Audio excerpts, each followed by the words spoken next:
Good morning, students. Now the next topic is arithmetic mean between two numbers, है ना?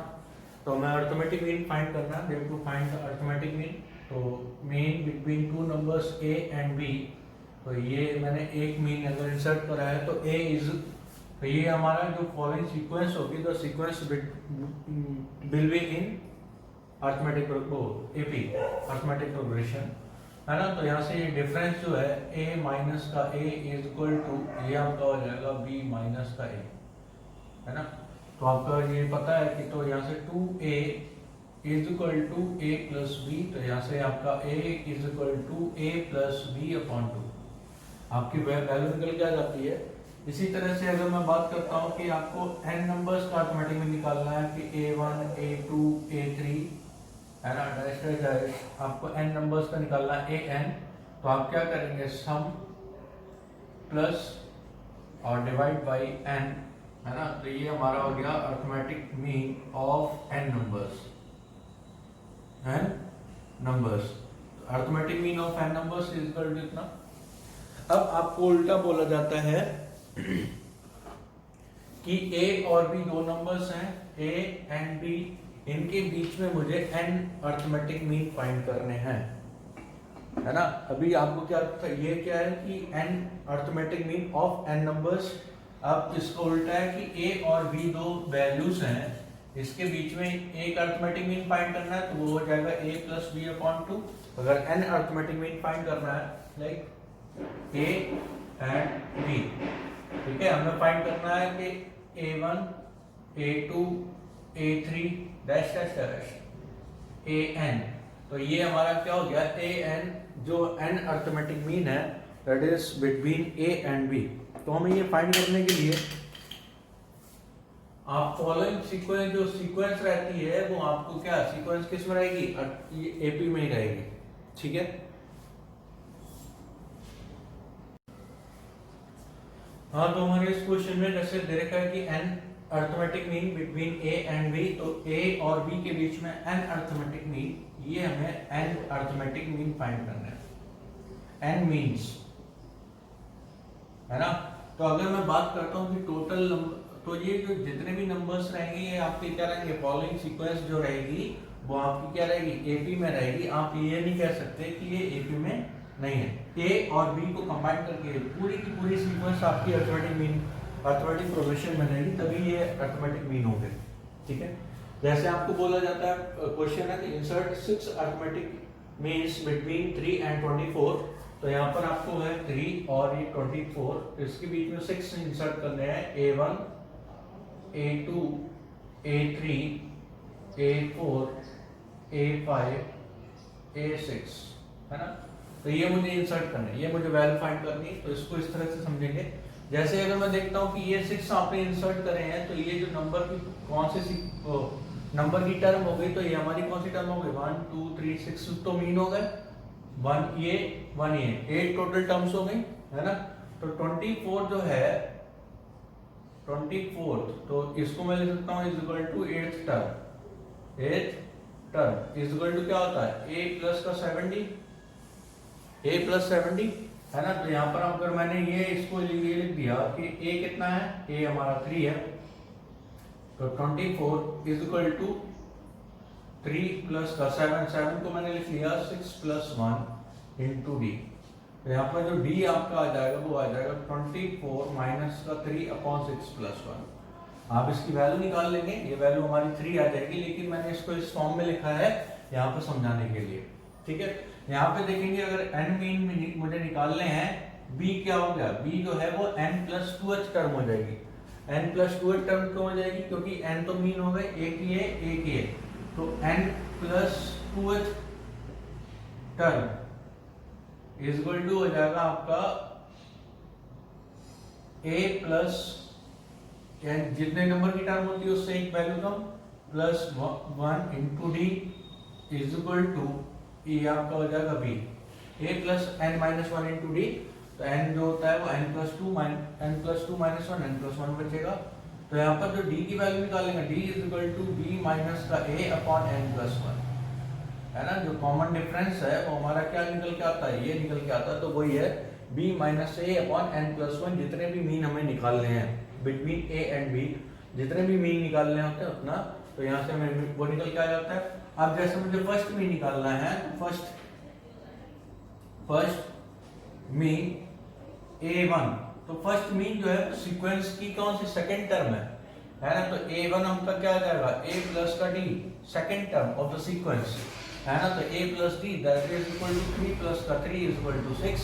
ऐसे ही a2 निकाल लेंगे आप, 3a प्लस 2d है ना, तो यहाँ पर कितना हो गया 3 प्लस का 6 इज इक्वल टू 9, तो आपका ये निकल के आ गया 9। तो इस तरह से जो फर्स्ट मीन होगा वो क्या होगा a प्लस डी, क्यों, क्योंकि ये सेकंड टर्म है, मीन तो फर्स्ट है लेकिन टर्म जो है वो हमारी क्या है सेकंड टर्म है, इसीलिए आपकी ये वैल्यू आएगी a प्लस का डी। इसी तरह से हमारा सेकंड मीन जो निकालना है वो क्या थर्ड टर्म हो जाएगी, that is equal to a plus का 2d। थर्ड मीन जो निकालना है वो हमारी फोर्थ टर्म हो जाएगी, दैट इज a प्लस का 3d। एंड जो ये फोर्थ टर्म निकालना है तो a प्लस का 4d। इस तरह से हम सारी वैल्यूज निकाल लेंगे। अगर मुझे a5 निकालना है दैट इज a प्लस का 5d, तो a की वैल्यू हमारी 3 है, कॉमन डिफरेंस भी हमारा 3 है, 3 प्लस का 5 इंटू डी कितना हो जाएगा 3, 15, 3, 8, 18। तो आपको जो निकालने हैं वैल्यूज आपको निकल के आ गए, तो 6 ये हो गया और 24 ये हो गया a एंड b, और इनके बीच में मुझे 6 ऑटोमेटिक मीन इंसर्ट करने थे। तो पहला मीन कितना है 3 एंड 24 के बीच में, तो पहला मीन हमारा 6 निकल के आएगा, तो यहाँ पर 6 हो गया। फिर सेकंड मीन कितना 9 है, फिर थर्ड मीन आपका कितना होगा 12 होगा, फिर 15 होगा, फिर 18 होगा, फिर 21 होगा एंड 24। ठीक है, तो जो सीक्वेंस है यहाँ आप देखिएगा, ये आपका ऑर्डर चेंज नहीं हुआ, ये हमारी अरिथमेटिक प्रोग्रेशन में ही रहेगी स्टार्टिंग से लेकर एंड टर्म तक, है ना।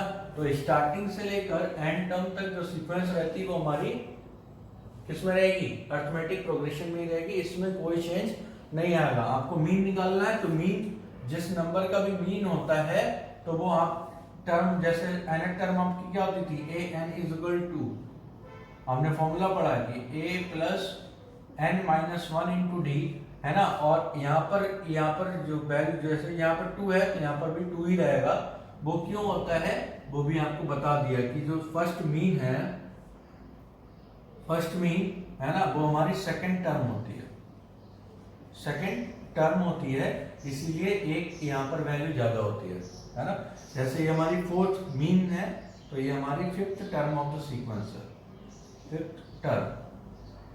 ठीक है, तो फिफ्थ टर्म है तो इसीलिए से हमारा ये देखा जाएगा कि जो nth मीन होगा a n is equal to a plus N D, है ना। तो a प्लस एन डी, तो a प्लस एन डी यहाँ से हम वैल्यू निकाल लेंगे, तो ये हमारा फॉर्मूला होता है। बस आपको क्या निकालना है कॉमन डिफरेंस निकालना है। तो कॉमन डिफरेंस आपका ये डायरेक्ट अगर फॉर्मूला याद रहता है तो याद रख लेंगे, अगर नहीं याद रहता है तो आप इस तरह से अगर क्वेश्चन आता है तो आप ये देख लीजिए कि ये कौन से नंबर की टर्म है, उस हिसाब से हम वैल्यू निकाल कर उसे सॉल्व कर लेंगे। ठीक है, तो ये now the next question is between 1 and 31 an arithmetic mean have been inserted in such a way that the ratio of 7th and m minus 1th mean, है ना, 7th और m minus 1th mean का जो ratio है that is 5:9। That means आपको जो given है, जैसे आपको दे रखा है ना, क्या कि भाई 1 और 31 है, इसके बीच में आपको m मीन इंसर्ट करने हैं। तो पहला है a1, a2 data dash, a7 आएगा और data dash am minus 1 am, इनके बीच में आपने m मीन इंसर्ट करे हुए हैं, है ना। जो आपको गिवन है कि 7th और m माइनस 1th का जो रेशियो है that is 5:9। Find the value of m, हमें m की वैल्यू फाइंड करनी है।